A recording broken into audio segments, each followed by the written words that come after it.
Welcome. All right. I decided I was going to take a look at the card coming up this week, so I figured I'd crack open a bottle of what do we got here? Villa Maria, New Zealand, Sauvignon Blanc. I hate white wine, but we didn't have any red. It's from 2022, which is not that old. Look, I got this. I don't know. It's like a goblet.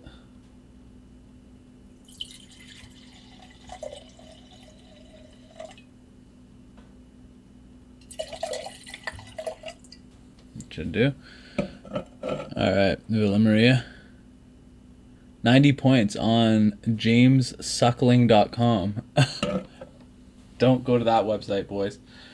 I don't want to mistype one on that. Alright, on to the last card. Let's get on to what we did last week. It was a really kind of, I don't want to say uneventful card, but it wasn't a great card. I stayed up till like 1 in the morning for the 5-round main event. It wasn't bad.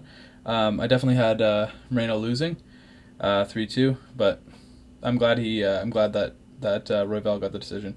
I totally agreed with it. All right, let's start off with the first one. Hold on, actually, first.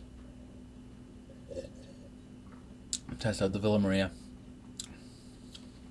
Ugh. It's like spicy. White wines are disgusting. I don't know how girls are always like, all I drink is white. Ugh. All right. Muhammad Naimov versus Eric Silva.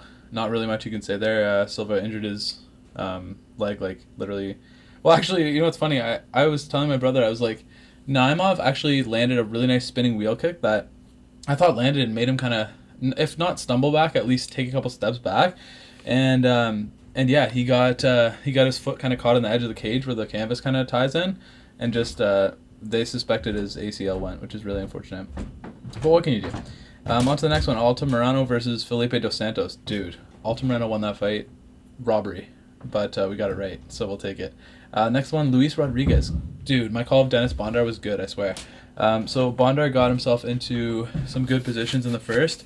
Bondar got himself into some good positions in the first, but he ended up kind of putting himself... I think he went for a leg lock, and then Rodriguez ended up on top, and he just... was able to sub him with 1 second left. And, like, in my opinion, if you're able to tap with 1 second left and you're not, like, out cold at the end of the round, you shouldn't tap. You should wait for the end of the round, because you probably would have been able to get him. I think he was up 2 rounds, or that would have been the second round. Whatever. I had Bondar as a dog, but he didn't pull through, but I liked it. For SZM versus Claudio Puelles, this is another one of my back-to-back dogs, and for SZM, like, barely squeaked it out. Honestly, I thought if Puelles could have put some damage on him, if he had just, he was in some really advantageous positions. I thought he was really doing well.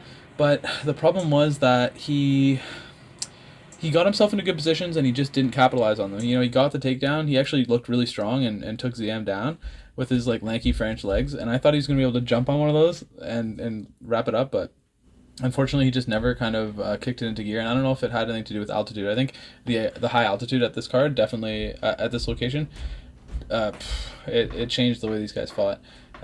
Next one, anyway, so we got that one wrong. Another dog we missed. Next one, Edgar Chairez versus Daniel Da Silva. This is another thing. They've been calling this guy Daniel Da Silva / Daniel Lacerda.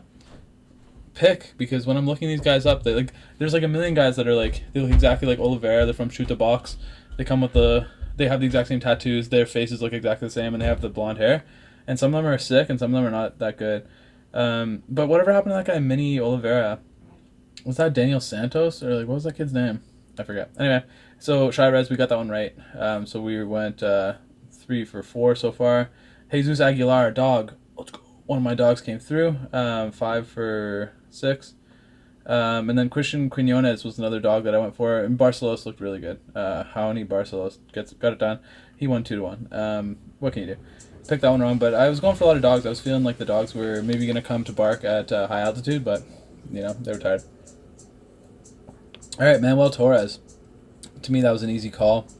One of the only bets that I actually made on this card was on Manuel Torres. I had other parlays and stuff. None of them really hit because of Ortega winning. I had a bunch of good ones going into Ortega. Next one, anyway, we got Manuel Torres, Yasmin Uruguay. Easy decision, but made it way closer than the odds predicted. I thought that was kind of off. She was like a minus 650, and she acted like she was like a minus 250. But anyway, confidently got it done. She's good, but did not show anything super special against Sam Hughes, who's not really good.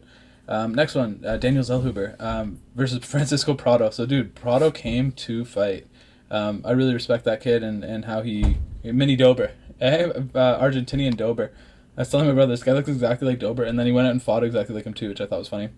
Anyway, so Zellhuber versus Francisco Prado. That was a good fight. Zellhuber ended up battling through some tough shots and some tough spots and getting it done.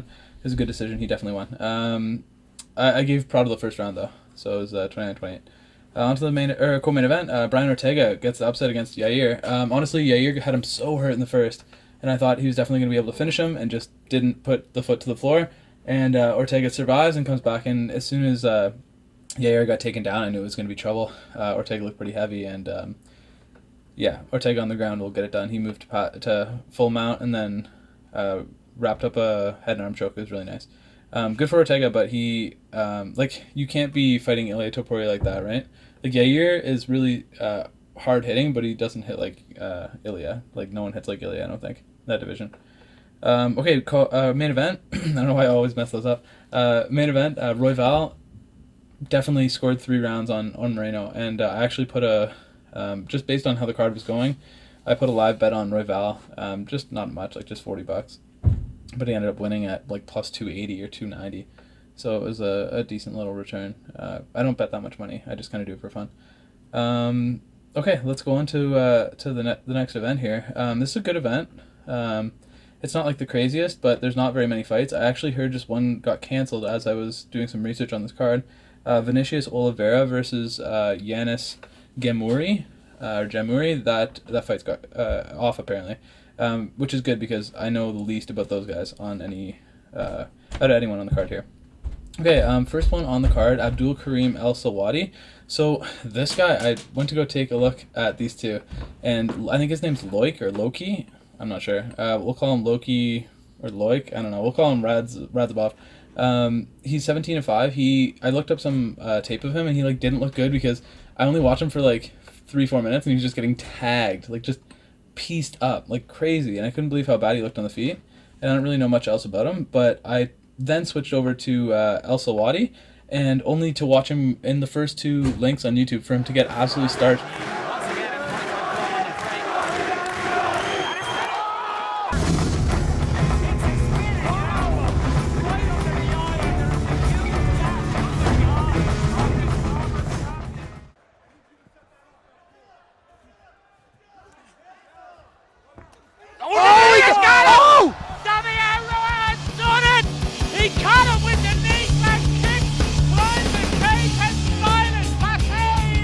Starched in Brave FC or something. Like I was like, dude, I'm expecting him to win, right? Look good, the guy's in the UFC now.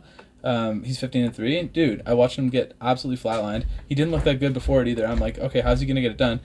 Gets dusted by a knee, and then the other one gets dusted by a punch and just gets put out cold both times. So he's taking damage in those losses, and I'm gonna have to probably say that I don't know who's gonna win this fight.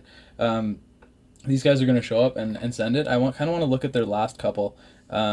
Age-wise, Al-Selwady's a little bit younger, so that's, I guess it's good, but it's bad that he's already taken 2 bad losses. Let's take a look at Radzhabov here. So I put it on the screen here. I don't know if maybe I might be able to zoom in onto it, and you guys can see what I'm looking at. We'll see. Trying to make the video a little better. So this guy's the Tajik Tank, which is like solid nickname. That matters. He's 33 years old, fighting out of Florida. And let's take a look at his last couple here. So he lost to Mateusz Rebecki. Oh, Mateusz Rebecki's a beast. Yeah, so he knocked him out with a left. Okay. I don't really remember that fight, but Rebecki's a monster. I know that. Esteban Ribovic he beat. Okay, that's a pretty good win. Who's this guy again? Radzhabov? Yeah, this guy's gonna win. That's all I need to see. That's a good strength of schedule considering. And let's take a look at Al-Selwady real quick. Look at this guy. He's a Desert Force champion. Dude, like, what is Desert Force? The Pride of Palestine. Okay, Abdul Karim Al-Selwady. I hope he is on a better run than what I saw. Okay, yeah, he for sure is. Okay, so this is grappling. George Hardwick. Oh, this is the guy that beat George Hardwick? Oh, George Hardwick sucks. Dude, that was the least eventful fight ever. Oh, this guy's not good. This guy's gonna lose. Michael Worthy decision in Fury FC. Win, granted. All right. All right, but look at this. These must have been the ones that I saw. Okay, yeah, it was a spinning back elbow. That was it. It was nasty. Dude, these ones, he went out cold. These are in 2019. I guess you can say that's like 5 years ago now, but I don't know, man. I'm not sold on this resume. I don't like it. All right, that's it. That's all we have to see. Okay, I'm going to go with them. We're going to go with Radzhabov, and I think he is a underdog as well, so I like that. I'm going to add it. You know what? Afterwards, we'll do a little parlay. All right, that one got canceled. Christian Leroy Duncan, awesome fighter, and he's fighting Claudio Ribeiro, who's not very good. I'm pretty sure last time he got head kicked by Kopylov. Yeah, exactly. He beat Joseph Holmes, who's not good. Ugly Man, which is a stupid nickname. And then we have Abdul Razak Al Hassan, who's a beast, who knocked him out. This guy's no good, I don't think. Christian Leroy Duncan is a monster. This guy's a monster. He's going to probably score the KO, that's my guess. Ribeiro doesn't have the greatest chin. So he knocked out Dennis Tululin, who is a tough guy, man. Tululin took crazy punishment in that fight. Oh my word. Sorry, that tastes horrendous. Alright, Petrosian beat him by decision. He can get outpointed by Petrosian. That's his only loss, eh? Dasko Tudorovic. Dustko. Yeah, this guy's good. I like his game. He's really powerful. Just to kind of describe him, I don't know how his ground game is, but he's really powerful and accurate, and he destroyed Tululin so bad. Yeah, you know, he put a beat down on that guy. Shout out to Tululin. That guy's nails. Ugh, it tastes so bad. Okay, next one. Ayman Zahabi versus Javid Basharat. I mean, this is a pretty easy one to call, right? Zahabi's going to get taken down and just absolutely dominated. What's Zahabi been doing? I haven't seen this guy fight in ages. He's 36 now, man. He beat Archie Lang, who is not anything special to beat. Ricky Turcios. I don't think Ricky Turcios is good. He knocked out Draco Rodriguez. Oh, I remember this guy. Draco Rodriguez. He got cut. So, no longer in the UFC. Let's see. Vince Morales beats him. Ricardo Ramos, spinning elbow. I remember that. Vicious. Roll the clip. Zahabi. Yeah, Ramos is thinking about spinning. Yes. Oh! He got him! Oh, my goodness. Oh, my goodness. Oh, my goodness. Okay, so I think Javid is just going to take him down or destroy him. Honestly, it's going to be very easy. I'm sure the odds are crazy on that one, but we'll add him into a parlay probably. All right, on to the next one. That's pretty easy call. Like, I don't need to break that one down too much. On to the featured fight here, the preliminary card. Yoel Alvarez versus Ludovic Klein. Okay, so this is a good fight. Yoel Alvarez is a really good fighter. I thought that he looked sick against, who was it? Then Armand dusted him. So, let's see, when did he lose to Armand? Yeah, this is a vicious fight. He got cut so bad in that fight. It was like the most bloody fight I've ever seen. It was vicious. He looked great against Thiago Moises. But Yoel Alvarez is very large. El Fenomeno, he cuts a ton of weight, so that's always kind of a question mark for betting on him. You never know how that affects him and how he's going to look. But overall, really skilled fighter from Spain, right? He's from Spain? Yeah, he's actually from Spain. Yep, there it is. So he knocks out this guy, Danny Beluardo. I don't know that guy. This is in 2019 when he comes to the UFC. And then he loses to Damir Ismagulov, who's a pretty solid fighter. I don't think he's in the UFC. I think he retired after that, or after his UFC run there. And then he submitted, actually. Wow. He submitted Alexander Yakolev, the Yak Master. Then he beat Joseph Duffy by sub. So this guy's got great jiu-jitsu. He's got power on the feet. And Armand just kind of cut him, and I think that if he didn't cut him like that with that elbow, it would have really changed the fight. But at the same time, now we realize how crazy Armand is. I think I bet on Alvarez in that fight, not really knowing how good Tsaryukin is at the time. I mean, when was that? 2022? Armand was still, I don't want to say unproven, but he was still proving himself. And he definitely has now. He's a sick fighter that I wouldn't doubt going forward. I'll pretty much bet on him against anyone. Even Mokaev, I'd have a hard time betting against Armand Tsaryukin. He's really tough, and he has the grappling to match Mokaev. But Makachev's looking insane these days. Although he's been fighting 145 or back to back, so let's see him fight a real lightweight. Anyway, so I'm gonna go with. Oh, anyway, so Ludovic Klein. I kind of want to break him down as well. These guys are around the same age. They're both around 30. Klein is a weird fighter. He doesn't put. Honestly, when I watch Klein's fights, I'm always like, punch, like do something. All right, like here we go, like kicking into gear. Like what's this guy doing? You know, he's a very frustrating fighter to watch and to bet on. Mr. Highlight. For considering he's Mr. Highlight, I swear, like he's not winning many highlight reel finishes, especially in the UFC. Okay, so Bahamondes, the fact that he beat Bahamondes, it's a good result. Honestly, it was a good fight, close fight. I like Bahamondes. I'm pretty sure I've bet on Bahamondes in that fight, and Klein won. Jai Herbert draw. I forget what happened in that fight. I wish I went back and watched that one. Unfortunately, I didn't. I thought I knew this guy good enough, but I forget what actually happened in that fight. I remember it being close, but I remember some crazy stuff happening in that fight. I might go watch it back after and put subtitles. Then he beat Mason Jones, which is a good win. Oh, dude, this stuff's brutal. A win over Mason Jones is good. Mason Jones, I'm just going to quickly double check his record. 14-2. He's doing well. But he's back in... Oh, did he get cut? Oh, he got cut after that, eh? Oh, interesting. I didn't realize he's Welsh. I didn't realize he got cut. Okay, so that's not great, but regardless. Devontae Smith, split decision. Nate Landwehr. Dude, he got submitted by Nate the Train, you know what I mean? Like, that's not that good of a look. Like, Nate Landwehr puts a pace for sure, but he's not, like, a world beater by any means. But he caught him in a submission after tiring him out, I'm pretty sure. In the third, yeah.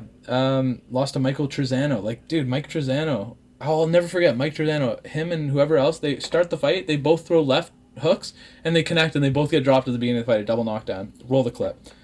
And before that, he lost he beat Shane Young, who's terrible. Lucas Salji. Like, you know what I mean? I don't know. I don't really like this guy's record, and I think he's unpredictable to bet on, and you don't know how he's going to look. But against Yoel Alvarez, I think he's going to lose. So I got Yoel Alvarez. Because I think Alvarez is way more aggressive and will actually bring a fight to you. And if you don't fight him, you'll probably lose. And Ludovic Klein, it's like, he's kind of in there to, like, feel it out, and, like, it's kind of like a lame style. I don't like it. I don't have anything against the guy. He seems like a nice young man. Anyway, so let's go back to the main card here. All right, so Matt Schnell versus Steve Erceg. Okay, so this is one that, I mean, I think Erceg should take it, right? He's the younger guy. He's been doing pretty well. I mean, he beat Alessandro Costa in his last time out, like he's kind of supposed to. He beat David Dvorak, which is a pretty good win. I don't really know him too much. He's not that old. Astro Boy. Who's coming up with these things, man? Who's coming up with these nicknames? Like, what happened to the Axe Murderer? You know what I'm saying? Anyway, Alexander Costa, decision. David Dvorak, decision. This guy doesn't lose much. Look at this. Oh, he beat Shannon Ross. No kidding. Okay, so, I mean, he only lost once by decision in 2017. Hasn't lost since. That's good. Lot of decisions. Not a lot, but, like, majority submission or decision. I don't know this guy, man. Steve Erceg. I know he's Australian. I heard someone talking about that earlier. I don't know what this guy does. Honestly, I don't know. I mean, I know what Schnell does, and he's tough. He's just a tough out. I'll never forget against Sumidarji. That was one of the best fights I've ever seen. Sumidarji had him staggered and, like, stunned and frozen, like 3-4 times from these, like, quick elbows. And they were literally freezing him, but he ended up surviving, and the way he ended up submitting him at the end was, like, vicious. It looked like a movie. It was crazy. It looked like an action movie, honestly, like a Jason Bourne, like, finish. Anyway, I don't know, on this kind of fight, it's do you go with the veteran that has some UFC experience and has been through some wars and really knows how to fight his way out of a tough spot? Or do you go with this relatively unknown kid with a lot less experience? You know what? I mean, this is kind of one of those ones that I kind of have to take a shot in the dark. And I'm going to go Steve Erceg. I'm not sure who the favorite is on this one, to be honest. Yeah, I'll take Steve Erceg. On top of Umar Nurmagomedov. Umar Nurmagomedov versus Bekzat Almakhan. These guys are making it easy on me today. This guy is 17-1. I have no idea. Look, he doesn't even have a photo. He's 26. Umar is 16-0. He's a beast. We know that. Let's take a look at this guy. All right, he's in shape. 5'7", 26. Where's he from? Was that Kazakhstan? Yeah. All right, so he's Kazakhstani.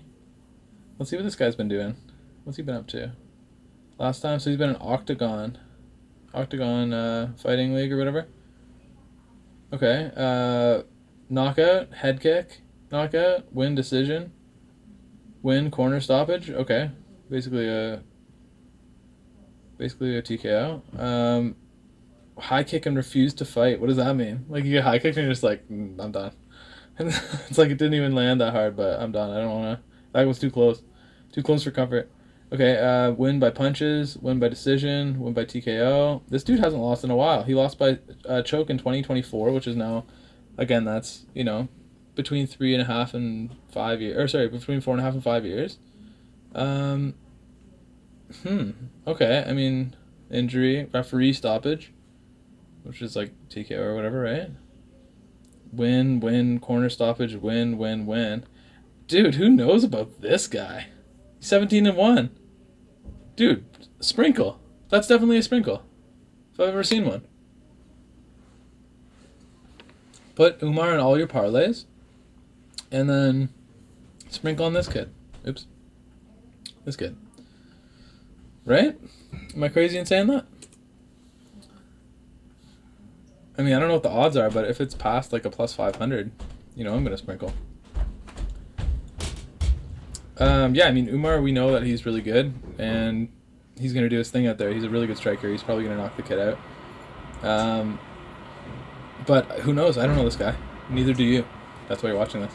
All right, Eric Anders and Jamie Pickett. Dude, now you got to go Eric Anders in this fight, right? Pickett has not been looking good, dude. Bo Nickel just absolutely ran through him, but that's to be expected. I'm a big fan of Bo Nickel. Everyone knows that. Josh Fremd beat him by decision. That's so bad. Dennis Tululin knocked him out. Kyle Dawkins submitted him. Like, this guy's bad. It's funny because you see him in there and it's like, all right, this guy's got some skills. He looks all right in there. Just loses every time. It's crazy. And then we have him fighting, obviously, someone that's a bit of an unknown too, Eric Anders. Is Eric Anders not the fighter that got dropped, like, how many times in one of his recent fights? We have to check here. I'm going to have to go back and look, but I'm pretty sure Eric Anders, while fighting someone recently, got dropped. Pretty sure Khalil Rountree Jr. dropped him like 4 times in one round. Where is it? Am I thinking of the wrong fighter? I may be thinking of the wrong fighter, guys.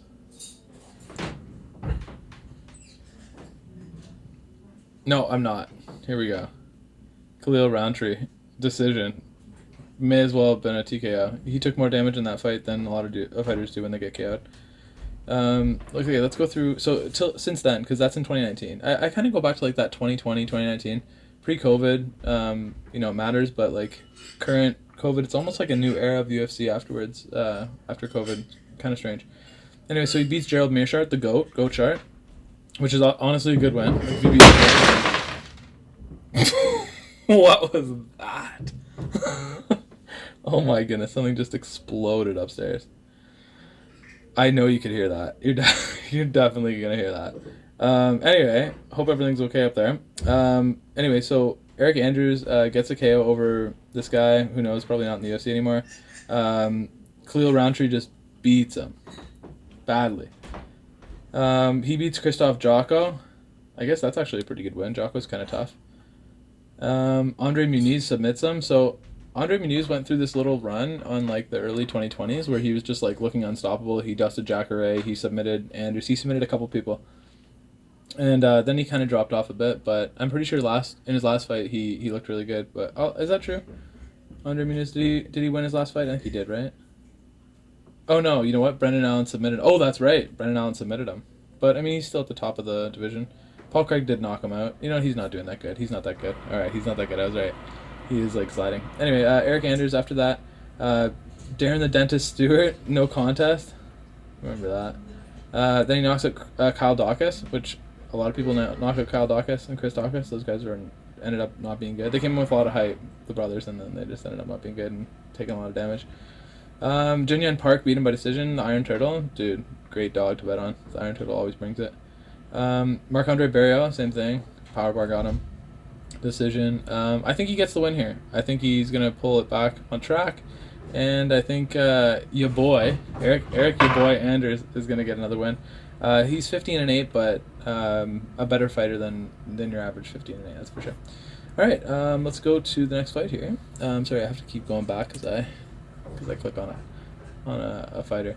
Okay, so let's go on to Mohamed Mokaev versus Alex Perez. So this is a good fight. Mokaev has put himself in some really bad positions, and he ends up getting better through the fight. He always has a really bad first couple minutes, if not first full round. That's pretty bad. Perez is a decent fighter. I mean, I never liked Alex Perez's kind of like style in there. I never thought he was that good, if I'm honest. He had 2 canceled fights last year, so he hasn't fought all of 2023. Look at this. Look at all these canceled fights. So this fight was lined up before in 22, and it got canceled. Pantoja subbed him so easy in the first. Look, all 3 canceled again. Dude, what is this guy saying? He must be dealing with injuries and stuff. Definitely not betting on him. Figueiredo submits him. He knocks out Formiga, whatever. That's a good win. And he submits Espinoza. So it's weird. It's like 20 hits. See, this is what I'm saying. And then all of a sudden he has all these canceled fights. Oh, probably for COVID maybe? No, it's 21. And then, you can't bet on him. You got to pick Mokaev. He's undefeated, and he's what the UFC wants to promote for sure. You got to look at that in these fights. You have to look at who the UFC wants to win. Honestly, it's really important.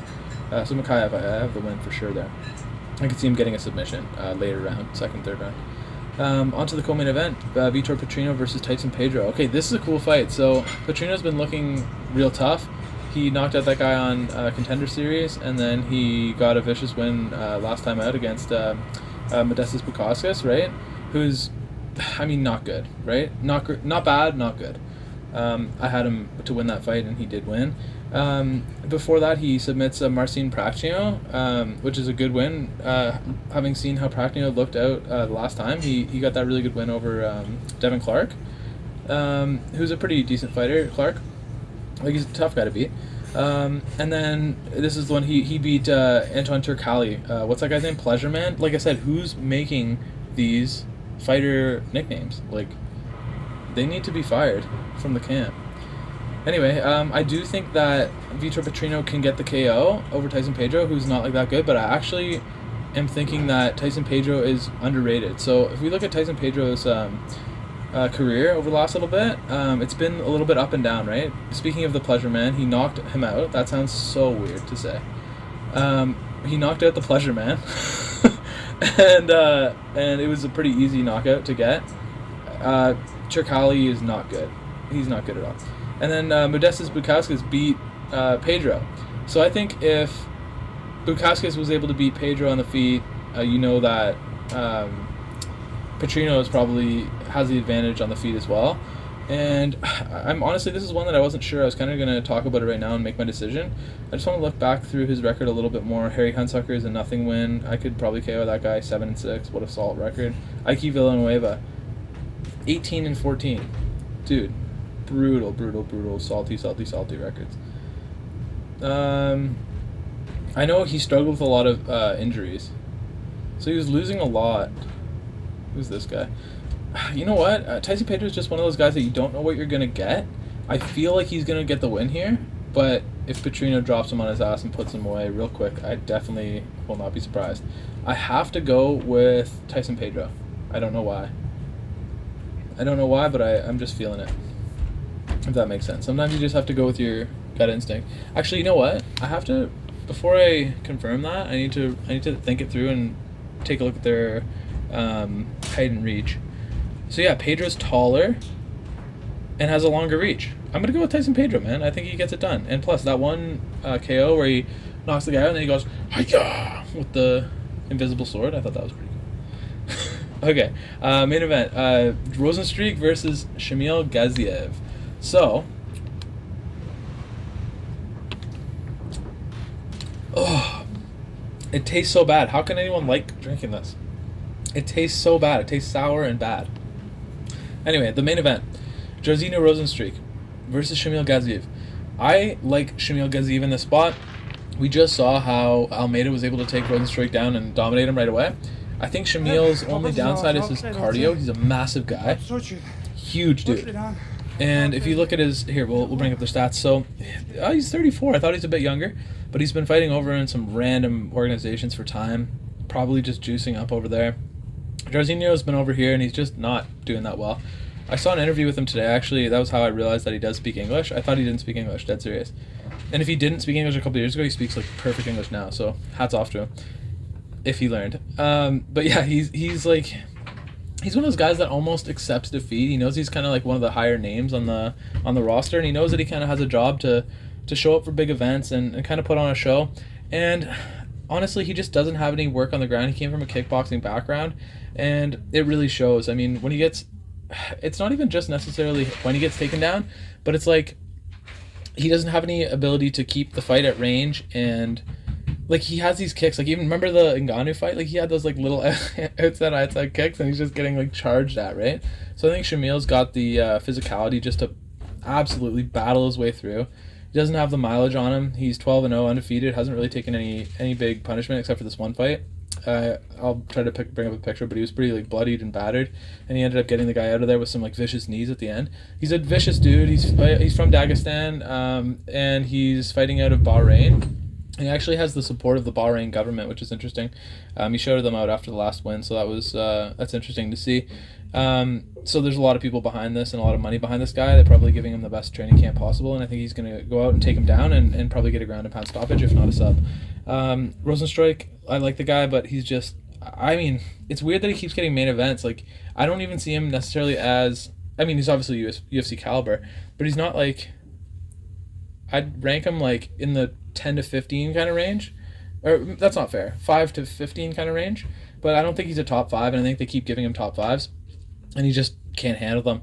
I'd like to see Rozenstruik try to really throw his hand, something that he doesn't do a lot in the ones that he loses. And I know he must look back on these fights and watch the tape and be like, you know what, I just got to throw my hands a little more. I got to be a little more confident in there. And I mean, getting Ngannou definitely takes a toll on your confidence, right? Like you know, but you're not fighting Ngannou, right? You're fighting Shamil Gaziev. So I think if you're Jairzinho, you come out swinging and you see what you can do here, and you see if you can get another highlight reel first round KO, which you have the power to do, and the skills to do. And Shamil's hittable for sure, especially as he's working his way into the clinch. And yeah, I think that's what he has to do. But I'm gonna have to go with Shamil for sure. Yeah, he may be too inexperienced, and his cardio may be the downfall of him. He's got really bad cardio. I noticed even after his win last time, in the Octagon interview, he's like, and like he's exhausted. And the fight was stopped, I think, early into the second round. So this guy doesn't have 5-round cardio, I don't think, at all. And I could definitely see it fading. And as the fight goes on, Jairzinho kind of just picking up points and winning rounds. But if it doesn't go to decision, it's definitely going to be a Shamil finish.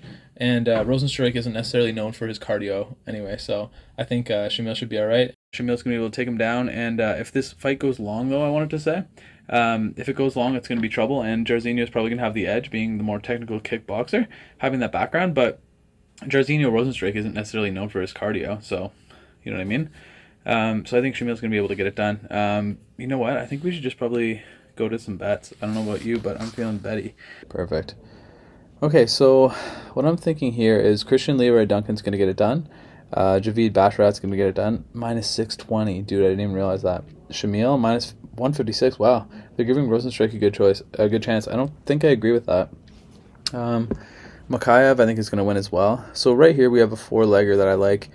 Mokaev, Gaziev, Javid, and Christian Leroy Duncan. That is plus 246, so like that's not that interesting, is it? Let's add more. See, like, to me that's not interesting. Like, that's what you should do, right? You should put like a $20-$30 bet on that, and that'll win you some money. But I think we can get more juice. Oh wow, Umar's a minus 900 early in the week. Jeez. Well, Alvarez, how do we feel about that? Like I said, Ludovic Klein is a kind of up and down kind of guy, but I think Alvarez is going to get it done. Steve Erceg, big favorite over Matt Schnell. I don't love that. Anders over Pickett, I like. Petrino, that big of a favorite over Tyson Pedro? I don't really like that. I don't like that at all, actually. We're going to keep that one out. And this guy, Al-Selwady, dude, I'm going to go look as the underdog. These two, that one got canceled, did it not? Did it not get canceled? Let me check.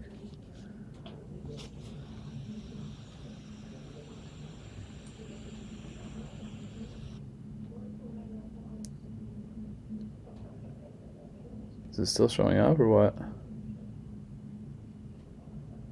It's still showing up.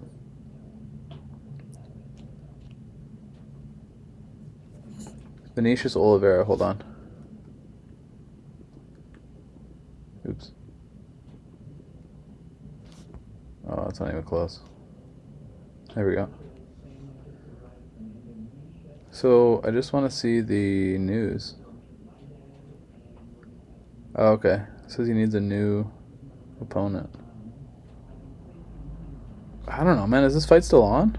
This fight might still be on. I don't even know who these guys are, though. So I'm going to leave them out. So what I'm going to do, because I don't know what's going to happen in Schnell and Erceg. So see this here? It's a 1586. Now we're talking. I'm going to add Steve Erceg in, right? We're going to put... Okay, yeah, probably we'll split a $20 bet between that and the underdog, right? That's what I do. This is my betting strategy. So what I do is I will have that. Was that all on my slip? Okay, good. So hold on. Now it's at plus 2,000. Okay. So we'll probably go 10 on that, right? For 209. Let's do that. So let's just double check that one. So we have it's a plus 2097, $10 to pay 219. Christian Leroy Duncan, Javid Basharat, Shamil Gaziev, Mohamed Mokaev, Nurmagomedov, Yoel Alvarez, Eric Anders, Loki Radzhabov, and Steve Erceg. So what we do is we reuse the selections. We get rid of Steve Erceg because I feel like he's the guy that's going to foil me. Okay, and then we go back through here and we go Matt Schnell. And now $10 is talking to us. Maybe we only go 5. Yeah, maybe we only go 5. Now we're only 15 in. See, like I like that. All right, those are some good odds. And yeah, I mean, I'm not really about safety parlays. I'm just trying to snipe what I can, right? Like, so let's say this guy Al-Selwady pulls it off. Let's say this fight goes. We'll go with the favorite. Actually, nah, I don't like that at all. I don't know those guys. That's pretty dumb. Leroy Duncan, Javid, Ludovic Klein, Steve Erceg, Umar, Eric Anders, Mokaev. Do we put our money where our mouth is and go Tyson Pedro? That might be one that we'll do the exact same thing on. Okay, let's go Tyson Pedro. And is Jairzinho Rozenstruik going to get it done and foil our plans? No. Actually, I don't know. Maybe we'll just leave it out. That's already pretty good. So right there, let's see. 10. Oh, wow. That's spicy. That's all. Oh, that's spicy. Okay, so you know what we're going to do? So we're going to go 7.5 on that. Okay. Now we're going to reuse the selections, and we're actually going to go next level dog. Yo, this is so annoying. Can I not move this? Oh, I can move it. Perfect. Okay, great. We're going to go next level dog. Tyson Pedro and Radzhabov. And then this one is going to be a nice $5.50 one. Actually, $6 one. And 50 cents to win $4.57. Okay, I love it. And then we're going to go reuse selections. Oh, we had Ludovic Klein in that one. Shoot, we had Ludovic Klein in all these. I'm deleting that. I'm putting Yoel Alvarez in these ones. I have to just do that one right there. Okay, now we'll go 5 on that. We'll reuse them. We're going to take Tyson Pedro out. And go Vitor Petrino. 5 on that. 85. Not that spicy, but that's okay. Reuse selections. We're going to go...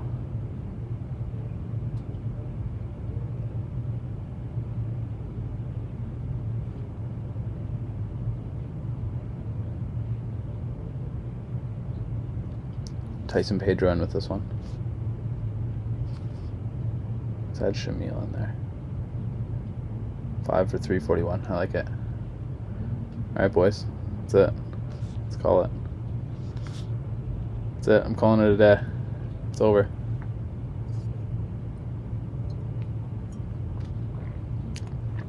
Yuck. Oh, it's so bad. Ugh, okay. See you guys later. Enjoy the card.